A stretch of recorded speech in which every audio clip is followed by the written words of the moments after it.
Bonjour à tous et bienvenue sur le plateau de Face au territoire sur TV5 Monde. Cette émission, vous le savez, est en direct mais diffusée dans 200 pays avec nos partenaires également, Ouest France, Nice Matin, le journal 20 minutes, France Antilles, le magazine Le Point et Géostratégie. Ce matin, mon invité, c'est Manon Aubry. Bonjour. Bonjour. Merci d'être avec nous. Vous êtes présidente de la gauche au Parlement européen. Vous êtes tête de liste LFI à ces mêmes élections européennes. Merci d'être avec nous sur ce plateau ce matin. Une question d'actualité. Elle concerne la grève à la SNCF qu'on a appris récemment au moment du départ en vacances des Français. La SNCF affirme qu'il y aura un train sur 2 disponible pour les usagers. Est-ce que vous êtes du côté des usagers, des vacanciers, des Français, ou est-ce que vous êtes du côté des syndicats qui ont demandé cette grève? Je suis du côté de tous les Français. Ça ne vous a pas échappé que les syndicalistes sont aussi des Français et qu'ils se battent pour leur rémunération, tout comme l'ensemble des Français qui ont vu une inflation, notamment des produits alimentaires, de 20% sur l'année qui vient de se passer. Et je pense que si on interroge tout le monde autour de nous, personne n'a vu son salaire augmenter d'autant. Donc vous avez entendu les mécontentements ce matin. Et je les entends. Partout, je les entends. Au moment des vacances. Mais le meilleur, ça, le problème. Je les entends, mais c'est les enfants qui sont pénalisés. Mais évidemment. Mais vous savez, le meilleur moyen de ne pas pénaliser les enfants, de ne pas pénaliser les familles, c'est d'entendre les revendications des travailleurs. Et quand j'entends notre Premier ministre Gabriel Attal qui dit, je cite, les Français savent que la grève est un droit, mais ils savent aussi que travailler est un devoir. Mais ça veut dire que, donc, quand on a le droit de faire grève, on doit aussi travailler. Je rappelle que le droit de grève est protégé dans notre Constitution française. Et ce que vient de dire le Premier ministre Gabriel Attal est ni plus ni moins qu'une remise en cause du droit du grève. Dont les vacances sont perturbées et qui aspirent à une vie de famille. Je vous le dis très clairement, bien entendu que moi, j'espère que la grève soit la plus courte possible, que les Français soient le moins impactés possible, qu'ils puissent prendre leur train.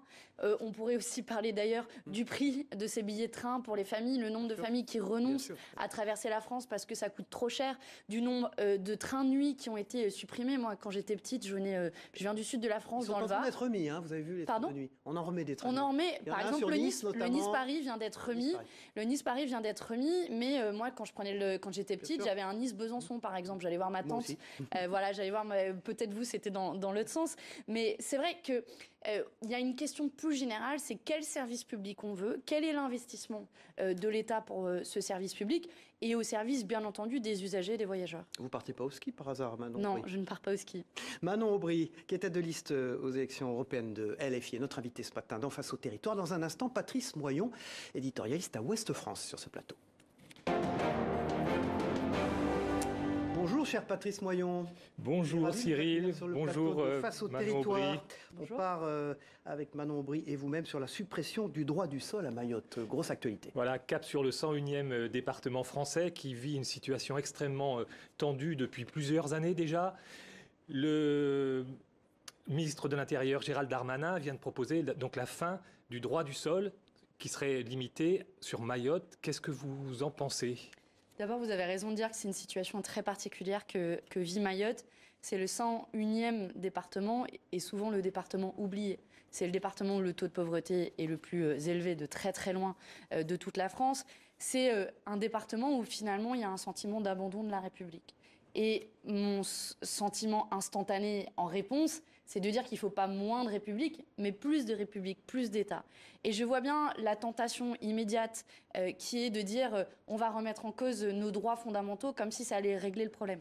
D'ailleurs, le droit du sol et le droit plus généralement des migrants a été déjà revu en 2018 à Mayotte. Sans résultat efficace. Exactement, sans tarir les flux migratoires. Par ailleurs, quand j'observe les demandes, les revendications des Mahorais sur les blocages, vous n'aviez pas de remise en cause du droit du sol. J'entends qu'il y a une situation sécuritaire qui est extrêmement tendue et qui doit se régler, se regarder en tant que telle. Mais j'observe aussi que ce que demandent les Mahorais, c'est en effet plus de présence de la République, des services de l'État, qui a abandonné ce territoire. Qu'est-ce qu'on fait pour faire face à cet afflux migratoire qui vient en plus maintenant de la région des Grands Lacs en Afrique?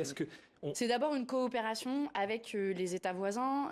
Les flux migratoires viennent essentiellement des Comores. Vous avez dit de plus en plus, c'est vrai, de la région des Grands Lacs. Donc ça passe par une coopération avec ces territoires. Ensuite, je ne pense pas qu'en remettant en cause un droit qui date de plusieurs siècles déjà, qui fait partie de l'histoire de notre territoire, qui est aujourd'hui inscrit depuis Napoléon.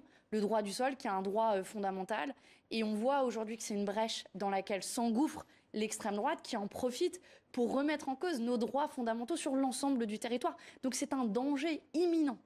Vous êtes député européen, il y a eu un pacte européen sur la migration.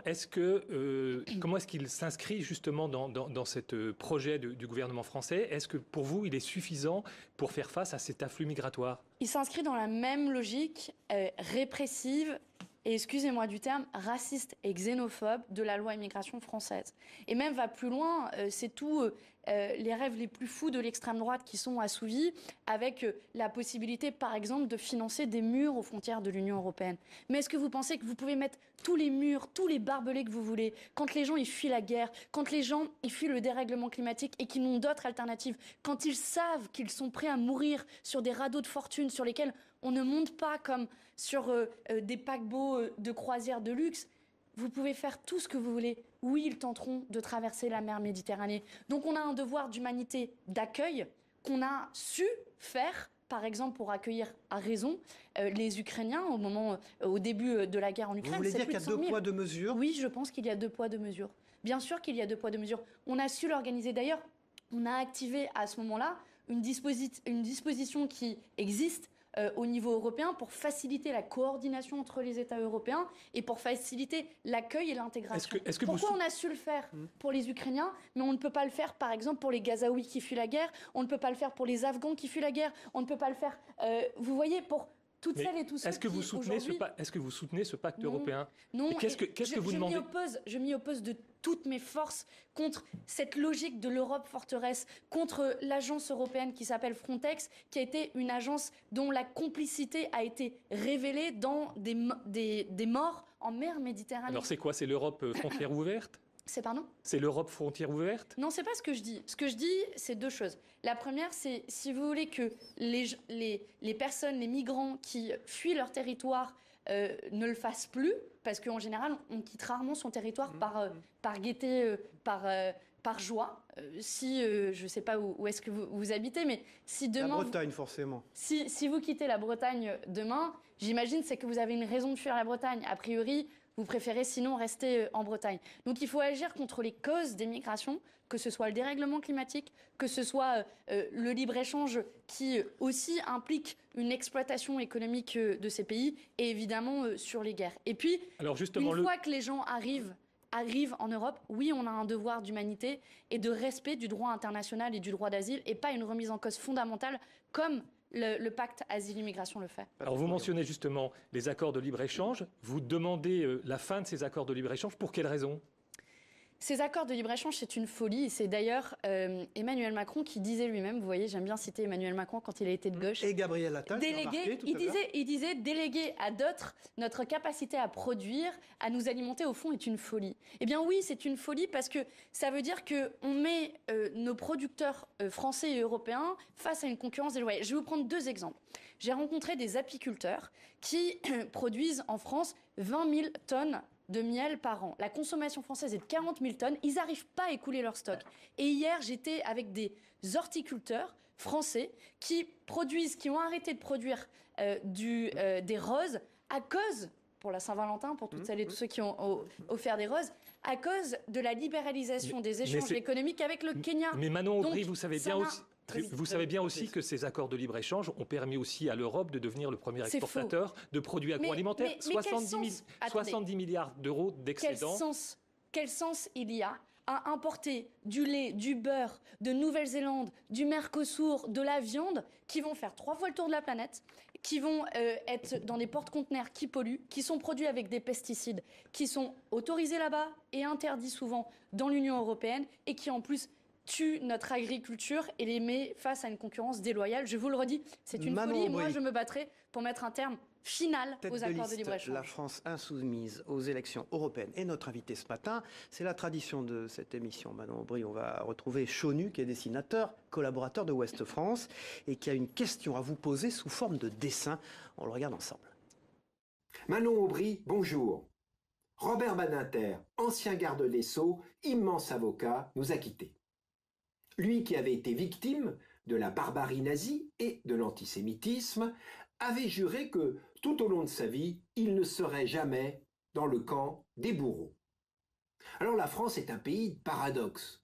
Ceux qui louent Robert Badinter, le père de l'abolition de la peine de mort, célèbrent Robespierre, l'homme de la terreur, époque où la guillotine marchait à plein régime.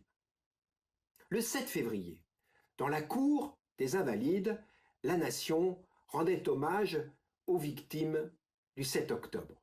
Pour le président de la République, c'est le plus grand massacre antisémite de notre siècle. Voici ma question. En ne qualifiant pas le Hamas de mouvement terroriste, la France insoumise n'encourage-t-elle pas les actes antisémites dont le nombre a explosé depuis le pogrom du 7 octobre? Pardon, mais cette question est un petit peu biaisée, comme si la France insoumise encourageait l'antisémitisme. Mais pardon, je suis héritière d'une histoire, d'un mouvement politique qui fait de la lutte contre toutes les discriminations sa colonne vertébrale, son ciment. Et évidemment qu'on luttera de toutes nos forces contre les actes antisémites dans notre pays qui n'ont pas leur place dans notre République. Et vous nous trouverez toujours à côté des juifs, des musulmans et de tous ceux qui sont victimes de discrimination. Manon Aubry.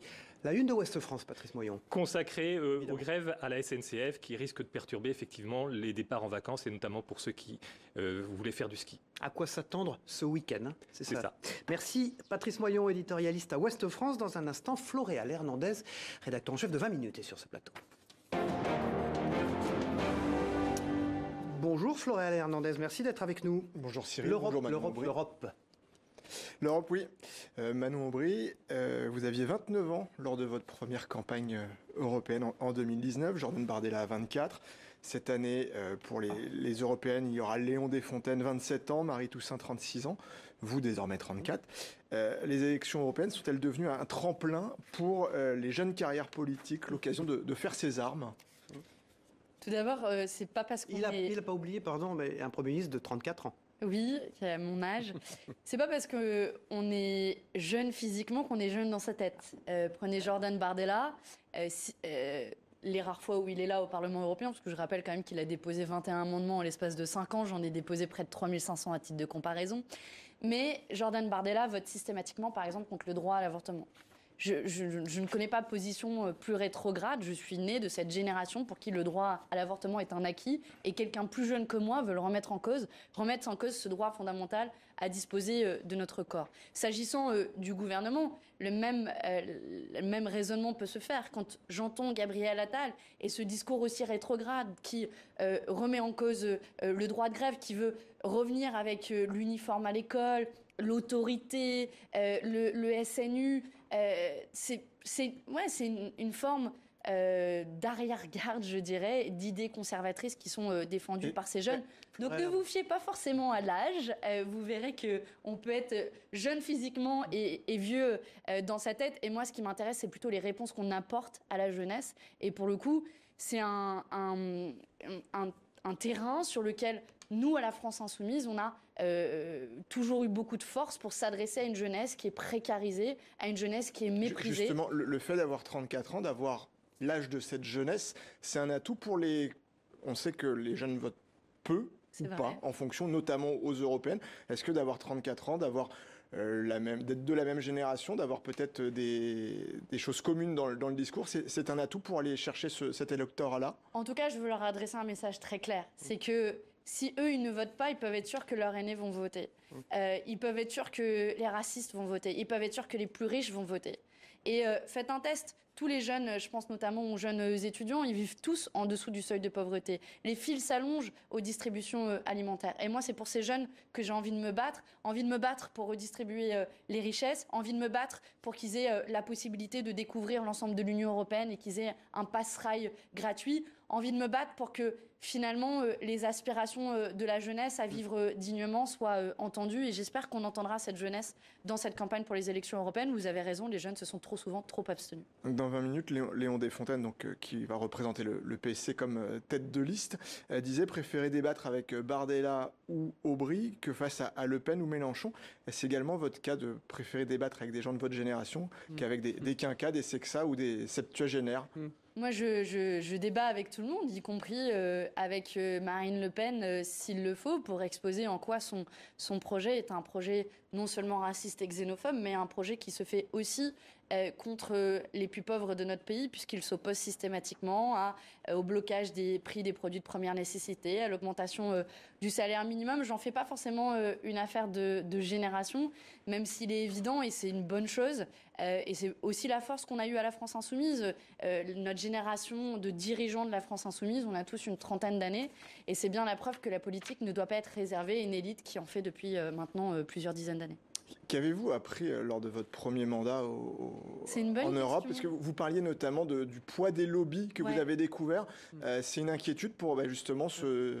Question complémentaire, est-ce que vous avez été approché vous-même par des lobbies? Oui, au quotidien. Vous savez, au Parlement européen, il y a en moyenne plus de 70 lobbyistes par député. Donc il faut imaginer que c'est comme si on avait en permanence 70 lobbyistes qui étaient devant notre porte au Parlement européen. C'est la deuxième place au monde où il y a le plus de lobbyistes. Et véritablement, les lobbies et derrière le système d'opacité qui entoure les institutions européennes gangrènent la démocratie européenne. Et le fait de l'avoir vécu de l'intérieur, oui, ça m'a choqué. Et c'est peut-être ce qui m'a le plus révolté durant ce mandat. On l'a vu avec le scandale du Qatargate, où le Qatar a donné des valises de billets à des députés pour influencer la décision politique européenne. Ça se savait? Oui, alors moi...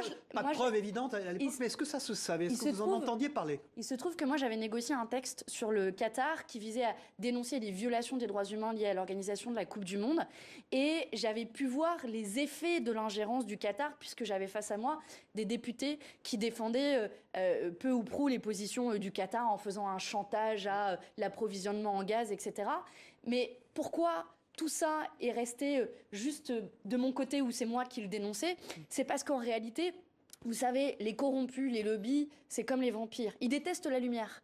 Et donc, on a au Parlement et dans les institutions européennes une règle stricte de l'opacité. Toutes les négociations se font à huis clos. Et je pense que c'est cette règle d'opacité à laquelle il faut mettre un terme, en plus de mettre des règles très strictes. Je me suis battue, par exemple, pour interdire les rémunérations annexes, c'est-à-dire que vous avez une indemnité d'élu assez confortable, vous n'avez pas besoin d'être payé en plus. Combien c'est plus de 7 000 euros par mois. Moi, j'en reverse une partie. Tous les députés ne le font pas. À votre groupe?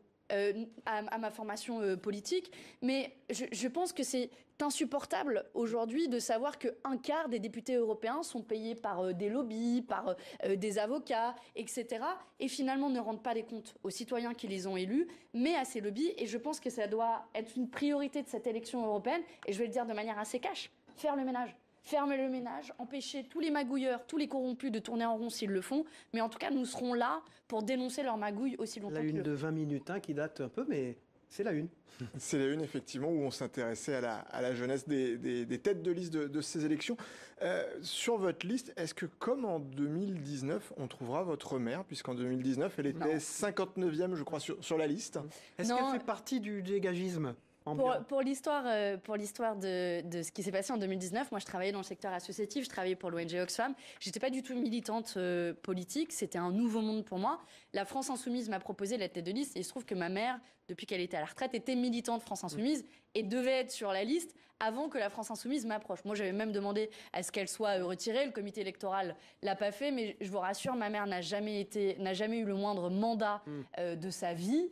Je ne suis pas la fille d'ailleurs de Martine Aubry, c'est une question que on n'allait pas la poser. J'en profite pour clarifier. Et moi-même, j'ai découvert la politique il y a 5 ans.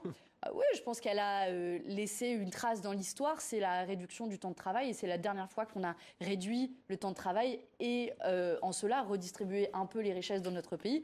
Donc je ne le prends pas comme une insulte si c'était ça la question. C'est Manon Aubry, notre invitée tête de liste LFI aux élections européennes. Merci Floréal Hernandez, rédacteur en chef de 20 minutes, d'avoir co-questionné avec moi Manon Aubry. Dans un instant, on rejoint Armelle Le Goff depuis Le Point, notre partenaire, le magazine Le Point. On l'écoute. Manon Aubry, bonjour. Un débat important oppose la France aux institutions européennes concernant la définition du viol. Bruxelles veut faire de l'absence de consentement la pierre angulaire de l'accusation de viol, quand la France ne prend en compte que la contrainte, la surprise, la violence ou la menace. Manon Aubry, vous qui êtes députée européenne, ne risque-t-on pas de renverser la charge de la preuve en obligeant la victime à prouver son refus ?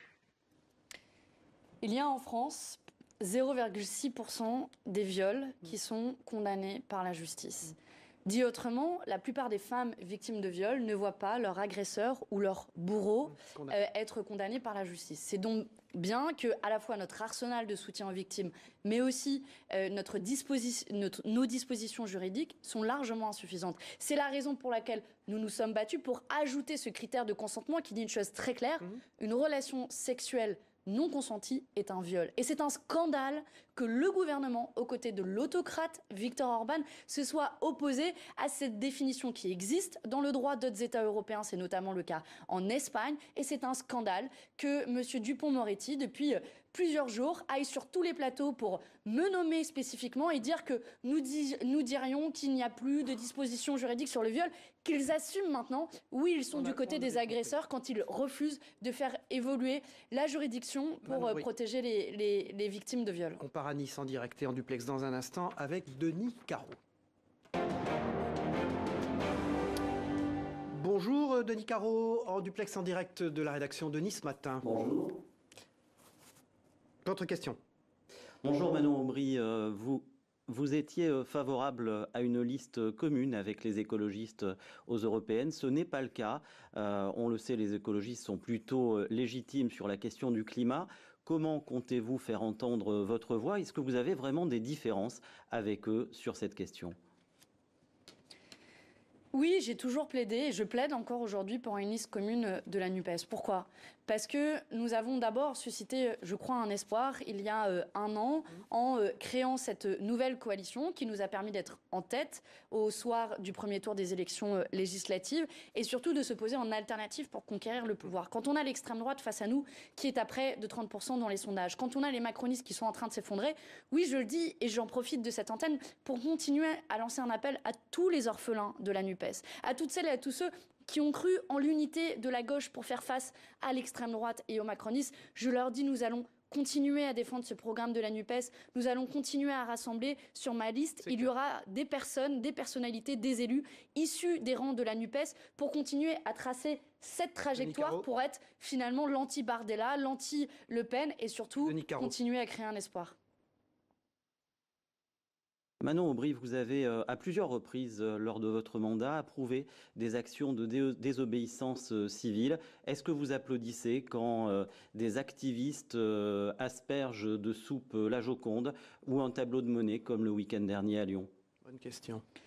Ce n'est pas forcément moi la méthode que j'aurais utilisée personnellement. Après, il faut se rendre compte aujourd'hui de l'urgence climatique et de la nécessité d'agir le plus rapidement et le plus radicalement possible. Et quand j'entends Gérald Darmanin qui parle d'éco-terroristes s'agissant des jeunes militants climat et qui ensuite ferme les yeux vis-à-vis des agriculteurs qui se mobilisent et qui mènent aussi des actions bien plus fortes, bien plus coup de poing et qui vont jusqu'à détruire des bâtiments, je pense qu'il y a un deux poids, deux mesures. Et le meilleur moyen de répondre à cette angoisse de la jeunesse, c'est d'avoir des actions radicales, d'en finir avec les accords de libre-échange qui fait qu'on importe des produits des quatre coins du monde et de rompre avec ce système économique qui nous amène à une situation à plus 3 degrés et qui fera que peut-être à Nice, nous aurons la température et le climat des Antilles et je crois que ce n'est pas souhaitable pour personne. Denis Caro à Nice.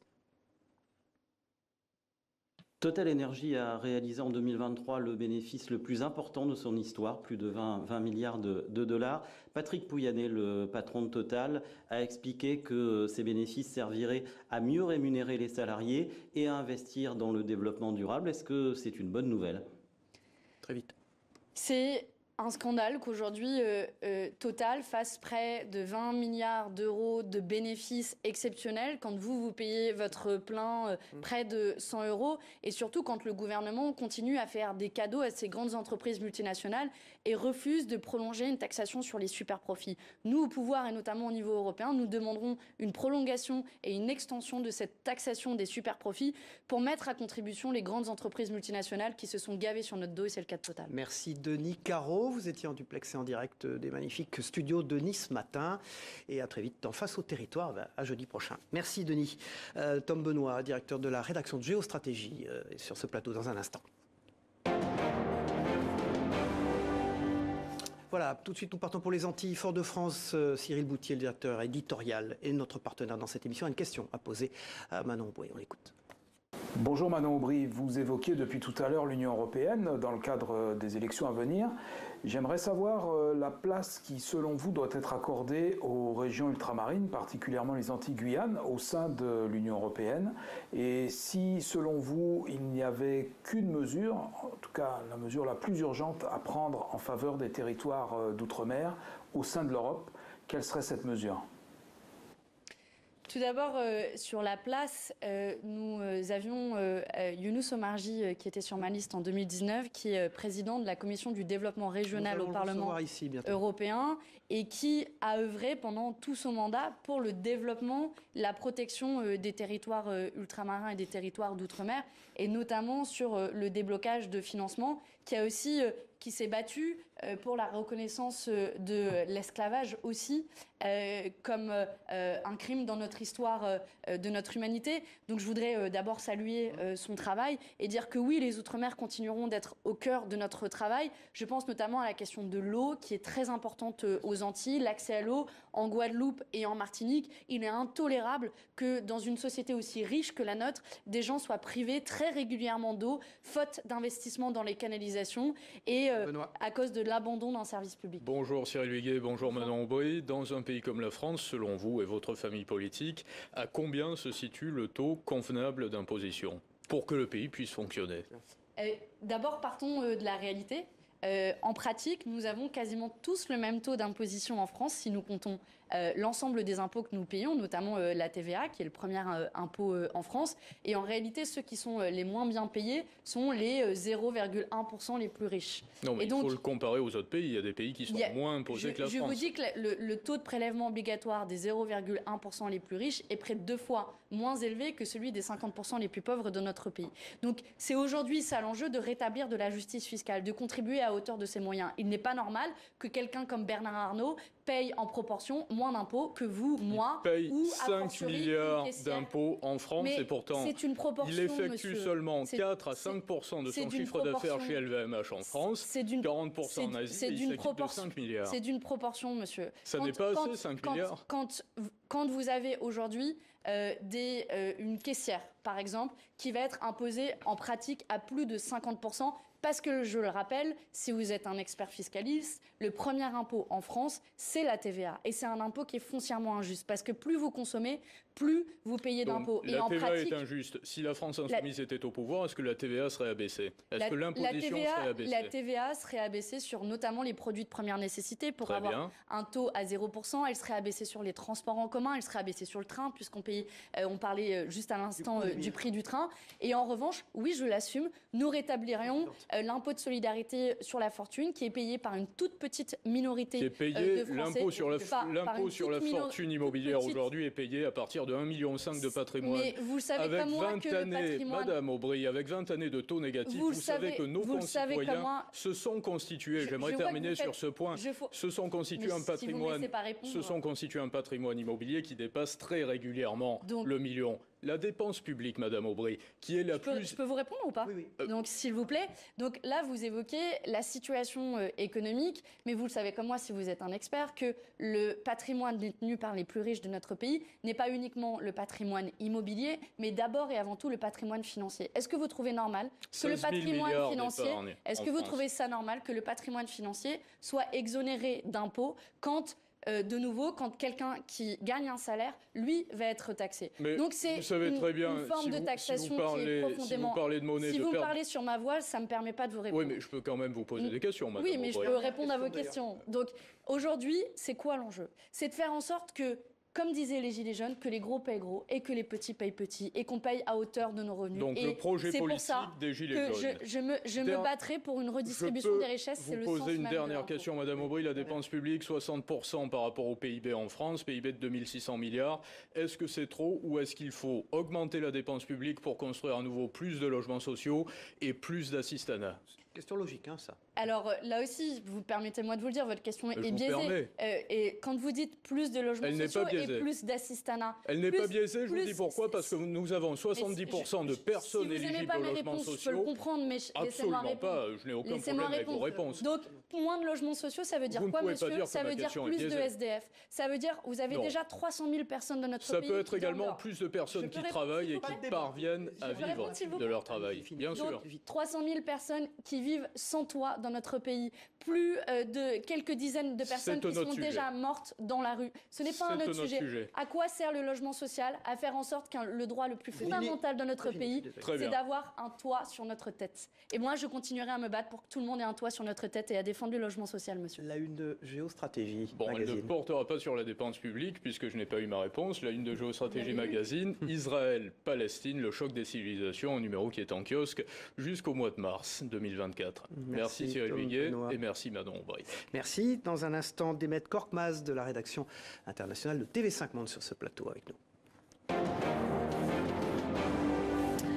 Bonjour Demet Korkmaz. Bonjour. Voilà, cette émission réalisée évidemment en collaboration avec la rédaction de TV5 Monde. Vous la représentez sur ce plateau et on va parler international un peu avec la place de l'OTAN aussi. Oui, et Donald Trump qui menace les Européens de ne pas leur porter assistance si Vladimir Poutine agressait un pays européen. Est-ce que vous pensez qu'il faut que l'Europe se réarme ou en tout cas qu'elle augmente ses capacités militaires? En tout cas, la position de Donald Trump pose la question de l'avenir de l'OTAN. Est-ce qu'on veut vraiment continuer à être dans une coopération militaire, comme l'est la France, aux côtés d'un État qui peut être repris par Donald Trump? Il y a des chances qu'il gagne les prochaines élections qui vont arriver dans quelques mois aux États-Unis, qui est une forme de va-t-en-guerre. C'est une possibilité. Je ne le souhaite pas, vous l'avez bien compris, mais c'est une possibilité qu'il ne faut pas exclure. Et aujourd'hui, être dans une alliance militaire avec Donald Trump d'un côté et Erdogan de l'autre en Turquie, oui, je ne suis pas sûre de vous... L'alternative, vous avez raison, ça pose la question des coopérations militaires au sein même de l'Union européenne. Et on est issu en France d'une tradition politique depuis le général de Gaulle, plutôt non alignée, dont l'objectif c'est de ne pas être neutre. Et évidemment qu'il faut prendre position pour défendre les agressés, par exemple l'Ukraine face à l'invasion russe. Mais c'est non-alignement sur un bloc qui pourrait nous mener dans une guerre aveugle et sans fin. Et on a toujours prôné cette doctrine politique du non-alignement. Et qui la guerre en Ukraine, c'est plus que jamais nécessaire. La guerre en Ukraine, c'est une guerre aveugle qu'on n'aurait pas dû mener. Non, alors la guerre en Ukraine, elle est menée par la Russie et nous l'avons condamnée dès la première heure. Mon inquiétude, c'est aujourd'hui les décisions va-t-en-guerre que pourrait prendre Donald Trump dans un sens ou dans un autre, puisqu'il est relativement incontrôlable sur les décisions politiques qu'il va prendre. Donc je pense qu'il faut de l'indépendance et de la souveraineté en matière de politique étrangère et qu'on ne suive pas aveuglément des décisions politiques qui viennent d'un autre État. Est-ce que vous pensez que la France, seule, ou avec quelques pays européens en dehors de l'Alliance, est capable de se protéger? Je pense que nous devons le développer, c'est l'enjeu, et c'est pour ça qu'il faut Pourquoi avoir voté contre la loi de programmation militaire, par exemple? La loi de programmation militaire, elle est votée à l'Assemblée nationale, donc moi je n'ai pas voté contre, mais l'ensemble des l'ensemble des partis politiques de la NUPES ont défendu un certain nombre d'amendements dans la lignée de ce qu'on défend au niveau européen, qui sont des coopérations militaires ponctuelles, notamment pour garantir notre souveraineté en matière de production d'armement, mais aussi pour défendre une position politique qui vise la désescalade, qui vise la recherche du cessez-le-feu, parce que dans n'importe quelle guerre, quelle autre issue à un moment qu'un dialogue politique qui permet d'obtenir un cessez-le-feu, ça vaut pour l'Ukraine et ça vaut pour la situation en Israël et en Palestine. Justement, ce dialogue, visiblement, n'est pas possible en ce moment avec Benyamin Netanyahou. Comment faire visiblement, personne n'a de prise sur lui, pas même les États-Unis. Est-ce qu'il faut passer aux sanctions? Oui, il faut passer aux sanctions. D'abord, la situation à Gaza est une catastrophe humanitaire sans nom et sans précédent. Près de 30 000 morts en l'espace d'à peine quelques mois. Plus de 10 000 enfants qui sont déjà morts sur les bombes. Près d'1,5 million de personnes qui sont pris en otage à Rafah. Donc oui, il faut actionner tous les leviers que possède l'Union européenne et la France. Ça passe par arrêter l'export d'armes vis-à-vis d'Israël. La France est un des premiers exportateurs européens et exporte pour plus de 20 millions d'euros d'armes. Et deuxième chose, c'est pas le premier pays européen. L'Italie et l'Allemagne sont bien. J'ai dit un des premiers, j'ai pas dit le premier. Moins de 1%. Moins de 1%. C'est 20 millions d'euros et c'est 20 millions d'euros que la France devrait cesser d'exporter. Mais remettons les choses dans l'échelle. Et c'est pour ça qu'il faut une décision à l'échelon européen. Vous avez raison.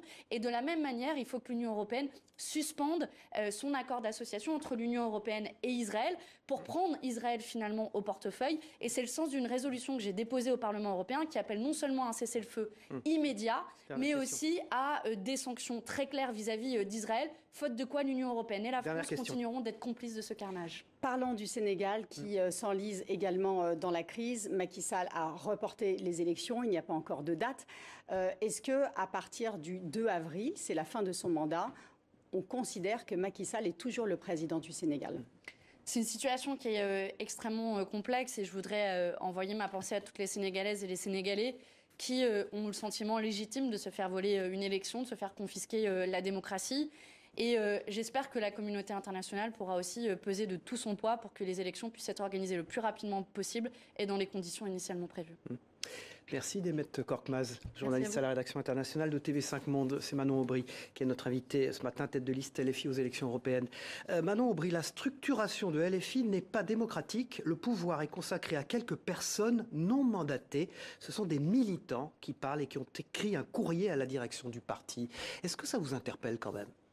Ça m'interpelle toujours quand des militants écrivent. Après, je crois que c'est aussi pas mal de personnes qui ne sont pas nécessairement militants à la France Insoumise.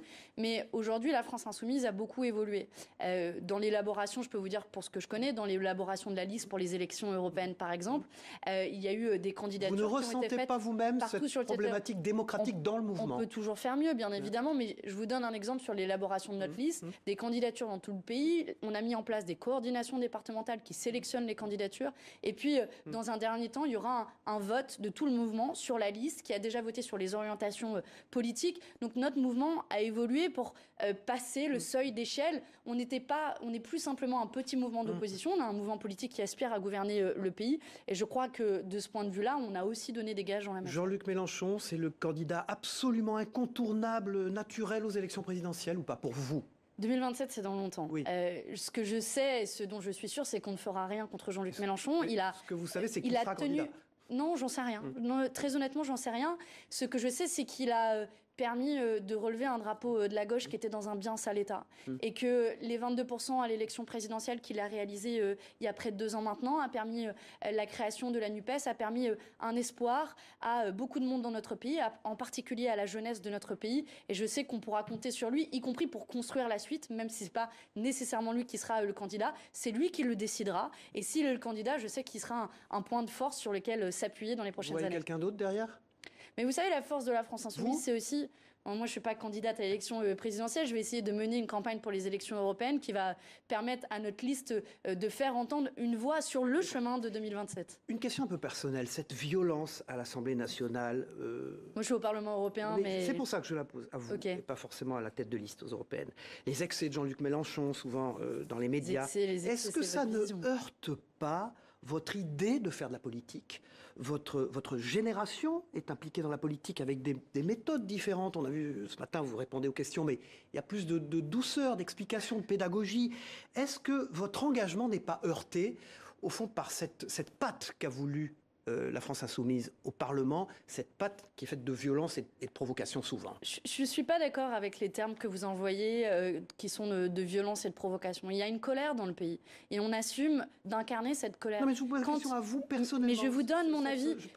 Même pas sur le plan politique, vous voyez. Mais quand on a 10 millions de personnes qui vivent sous le seuil de pauvreté, ça justifie la violence verbale. Mais c'est pas de la violence verbale, c'est de la colère. Sur les réseaux sociaux, mais c'est de la colère et c'est une colère qui est légitime. Oui, moi j'assume qu'on soit en colère. Après, si vous posez la question à la jeune militante associative que que j'étais il y a 5 ans, qui a découvert l'univers politique. C'est vrai, vous avez raison. C'est violent, c'est misogyne, évidemment. Et moi, j'en fais une force pour avancer en disant, mais si tous les dégoûtés de la politique s'en vont, il ne restera plus que les dégoûtants. Donc à nous de nous emparer de la politique, à nous d'en faire. Et je le dis pour toutes celles et tous ceux qui nous regardent. La une du Point et la une de Nice Matin, nos partenaires. Ce matin, vous le voyez, le Point, c'est les usines à mensonges. La une d'aujourd'hui. Et puis Nice Matin, également, dans un instant, galère pour les vacances, évidemment. Comme Ouest France, il pointe la grève à la SNCF. Merci Manon Aubry d'avoir été notre invité ce matin dans Face au Territoire. Jeudi prochain, c'est Alain Juppé, membre du Conseil constitutionnel. On a beaucoup de questions à poser, évidemment, de ce qui se passe au Conseil constitutionnel dans cette émission. Les programmes continuent sur TV5 Monde. Merci et à très vite, jeudi prochain en tout cas. Au revoir.